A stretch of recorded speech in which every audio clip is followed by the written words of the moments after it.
प्रिय विद्यार्थियों, BA part first, BA first year Hindi के अंतर्गत आज हम हिंदी के अंतर्गत हमारा चल रहा था कहानी का विकास। तो कहानी के विकास के अंतर्गत हमने किया कि प्रेमचंद पूर्व कहानी, प्रेमचंद पूर्व कहानी 1900 से 1915 तक। उसके पश्चात प्रेमचंद युगीन, प्रेमचंद युगीन कहानी 1916 से 1936। देखिए, हम यहां से बात शुरू करते हैं। हम बात करते हैं प्रेमचंद युगीन, यानी जब प्रेमचंद का जन्म हो चुका था तो प्रेमचंद से प्रेमचंद युग हिंदी कहानी शुरू होती है 1880 से 1936 प्रेमचंद की समय सीमा। यहां से 1900 प्रेमचंद युगीन कहानी का विकास मानते हैं हम 1916 से 1936। तो सबसे पहले हम बात करते हैं प्रेमचंद की। प्रेमचंद युग में कहानी अपने विकास की ओर उन्मुख थी। कथानक के माध्यम से, चरित्र के माध्यम से, आदर्शवाद के माध्यम से, यथार्थवाद के माध्यम से कहानी में नए नए प्रयोग हो रहे थे। प्रेमचंद ने शुरू में आदर्शवाद को अपनाया, प्रेमचंद ने शुरू में आदर्शवाद को अपनाया और बाद में यथार्थवाद की ओर उन्मुख हुए। अंततः वे मनोविज्ञान को भी समझने लगे थे, लेकिन आदर्श और यथार्थ जिसके अंदर मनोविज्ञान सम्मिलित है, प्रेमचंद उस समय के कहानी का जो दौर था, कोई भी कथा साहित्यकार अपने मध्यम वर्ग से, निम्न मध्यम वर्ग से, उच्च मध्यम वर्ग से, मजदूर वर्ग से, शोषित वर्ग से, शोषक वर्ग से परिचित होता है। प्रेमचंद उसी दौर के कथाकार हैं जब सामाजिक बुराइयां अपनी चरम सीमा पर थी। चाहे वो बेरोजगार से संबंधित हो, शिक्षा से संबंधित समस्या हो, युवा और युवतियों की समस्या हो, दाम्पत्य जीवन की समस्याएं हो, किसान की समस्या हो, महाजनों का शोषण हो, सामंती व्यवस्था का शोषण हो, पूंजीवाद का बढ़ता प्रभाव हो, किसी भी तरह हम कह सकते हैं प्रेमचंद ने हर विषय पर लिखा। ग्रामीण जीवन को इन्होंने विशेष तवज्जो दी और शहरीकरण की तरफ भी इनकी कलम चली, लेकिन विशेष रूप से गांव से जुड़े थे तो गांव की बात करते थे। शहरीकरण की तरफ भी बढ़े, लेकिन मुख्यतः वे ग्रामीण जीवन परिवेश को वे अपने कथा में, अपने उपन्यास में, चाहे अपनी कहानी में प्रस्तुत करते हैं। अब देखिए, प्रेमचंद ने जो शुरू में लिखा तो बड़ी गांधीवादी सोच थी। प्रेमचंद की शुरू में बड़ी गांधीवादी विचारधारा थी। गांधीवादी विचारधारा का, या यूं कह सकते हैं आदर्शवादी सोच थी। आदर्शवादी सोच के अंतर्गत हम कह सकते हैं, आदर्शवाद किसे कहते हैं कि आदर्शवाद का मतलब हो गया सच्चे का बोलबाला, सच्चे का बोलबाला, झूठे का मुंह काला। कहने से तात्पर्य ये हुआ कि प्रेमचंद ने शुरू में बड़ी गांधीवादी विचारधारा की, कोई भी इंसान बुरा नहीं होता, उसके अंदर जो बुराई को दूर कर दो तो इंसान बहुत अच्छा है, हम किसी को बुरा नहीं कह सकते। कुछ समय के लिए व्यक्ति का मानस बिगड़ जाता है, अंततः वह सच की ओर उन्मुख होता है, तो सच का बोलबाला रहेगा, झूठा अंत में झूठा ही रहेगा। ऐसी प्रेमचंद की विचारधारा थी कि अंततः व्यक्ति का हृदय परिवर्तन होता ही है। और प्रेमचंद कहानी को विभिन्न प्रकार की गलियों से निकालते हुए अंततः उच्च आदर्श की स्थापना करते हैं और समाज को आदर्शवाद के माध्यम से यह संदेश देते हैं कि जो सच है, जो अच्छा है वही रहेगा और झूठा झुकेगा, बुरा नष्ट हो जाएगा।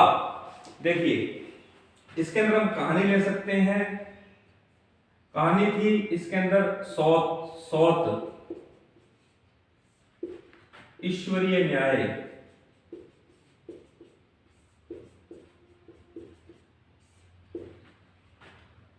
पंच परमेश्वर, बूढ़ी काकी,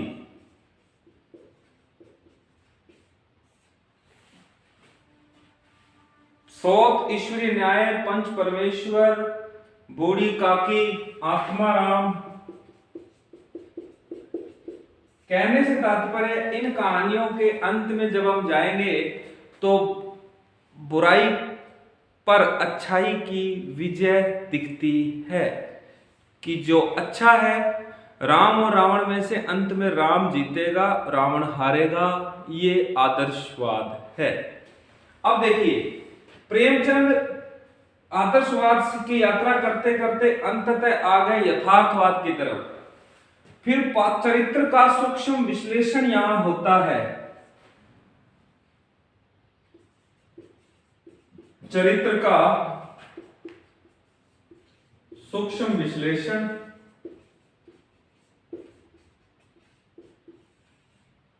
होता है।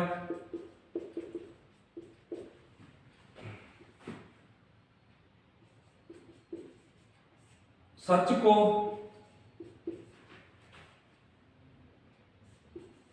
बयां किया जाता है।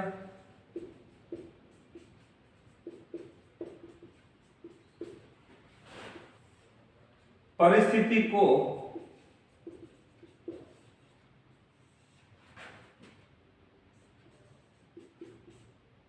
जैसी वे हैं वैसी प्रकट की जाती है। कहने से तात्पर्य वास्तविकता को, सच को हूबहू दिखाने का प्रयास किया जाता है, आदर्शवाद के लबादे में लपेटा नहीं जाता है। उसे कहते हैं यथार्थ जैसा है वैसा दिखे, ताकि पाठक कहानी की रचना की हकीकत से वाकिफ हो सके। मेरे कहने से तात्पर्य ये है, यथार्थवाद कटु चोट करता है समय पर, बुरी परिस्थिति पर, घटनाओं को, परिस्थितियों को हूबहू दिखाने की कोशिश कि अंत में बिना किसी परिणाम के भी परिस्थितियों को वैसे का वैसा छोड़ दिया जाता है, ताकि पाठक को घटना झकझोर जाए, वह समाज की कड़वी सच्चाई से परिचित हो सके। देखिए इसके अंदर जो कहानियां थी, देखिए नशा, ठाकुर का कुआं,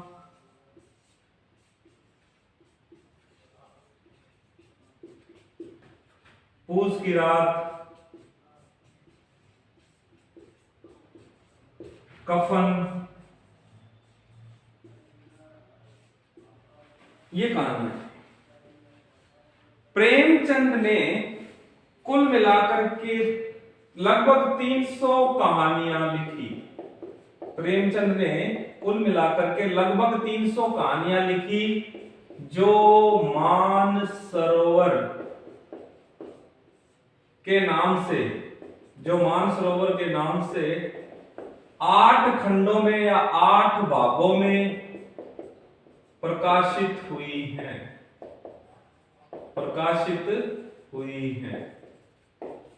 मतलब प्रेमचंद ने लगभग 300 कहानियां लिखी जो मानसरोवर के नाम से, मतलब 8 भाग है, मानसरोवर भाग 1 2 3 4 5 6 7 8 इस तरह से प्रकाशित है।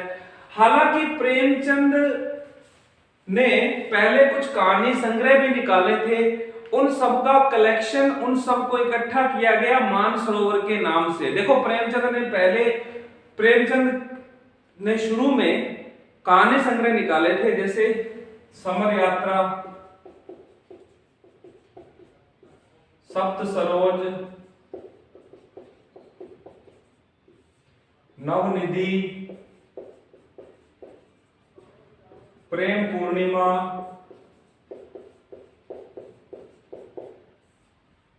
प्रेम प्रतिमा,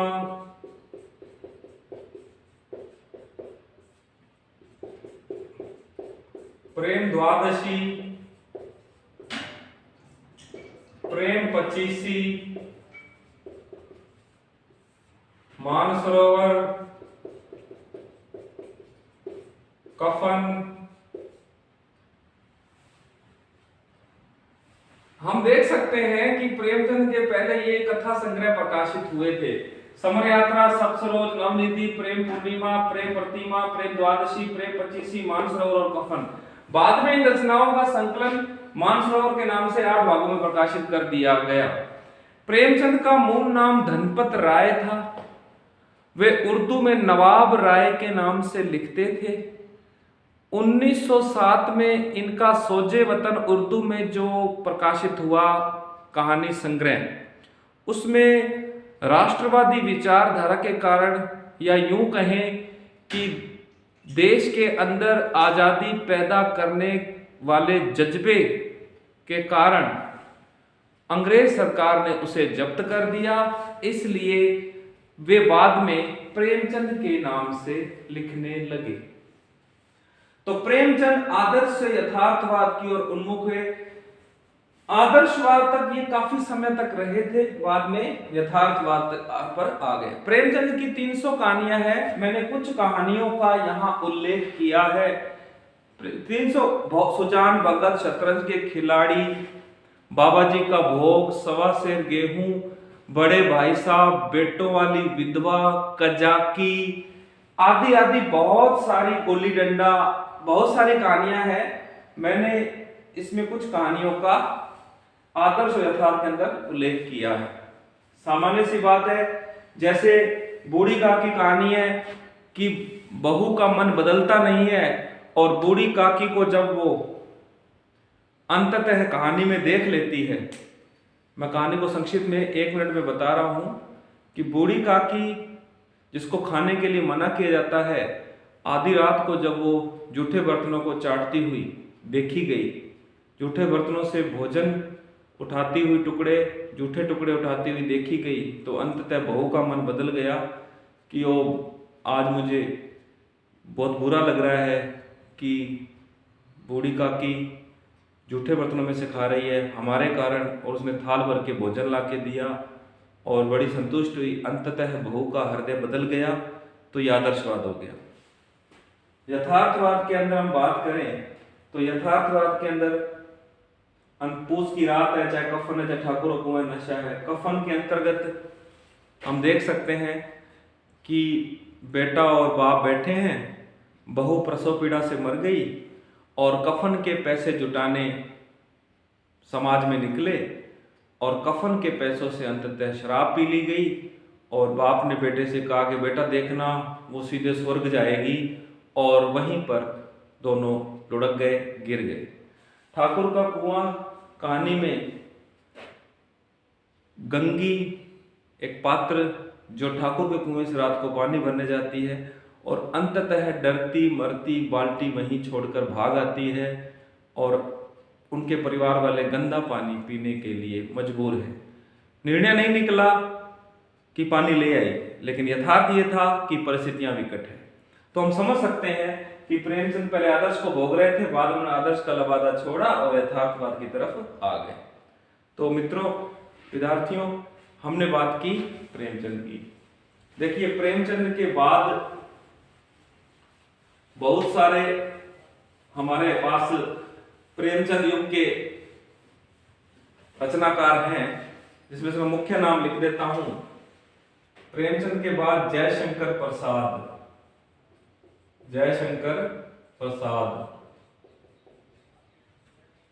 सुमित्रा नंदन पंत,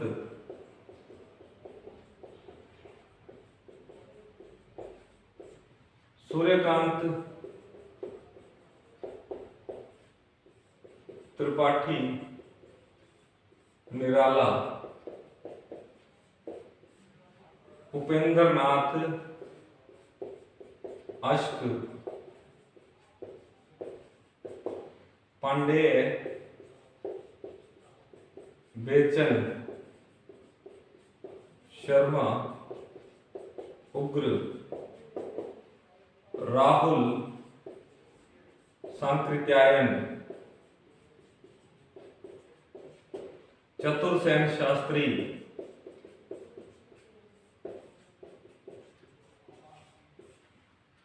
बद्रीनाथ सुदर्शन,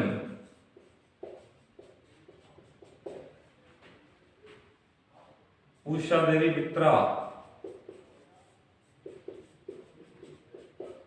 ज्वाला दत्त शर्मा,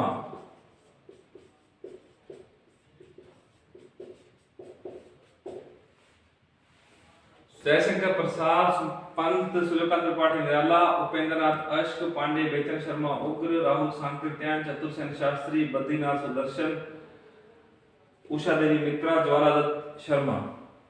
कहने से तात्पर्य फहरिस्त लंबी है। मुख्य रूप से ये रचनाकार प्रेमचंद युग में लिखते रहे थे। इन रचनाकारों का विवेचन हम अगले वीडियो में करेंगे। धन्यवाद।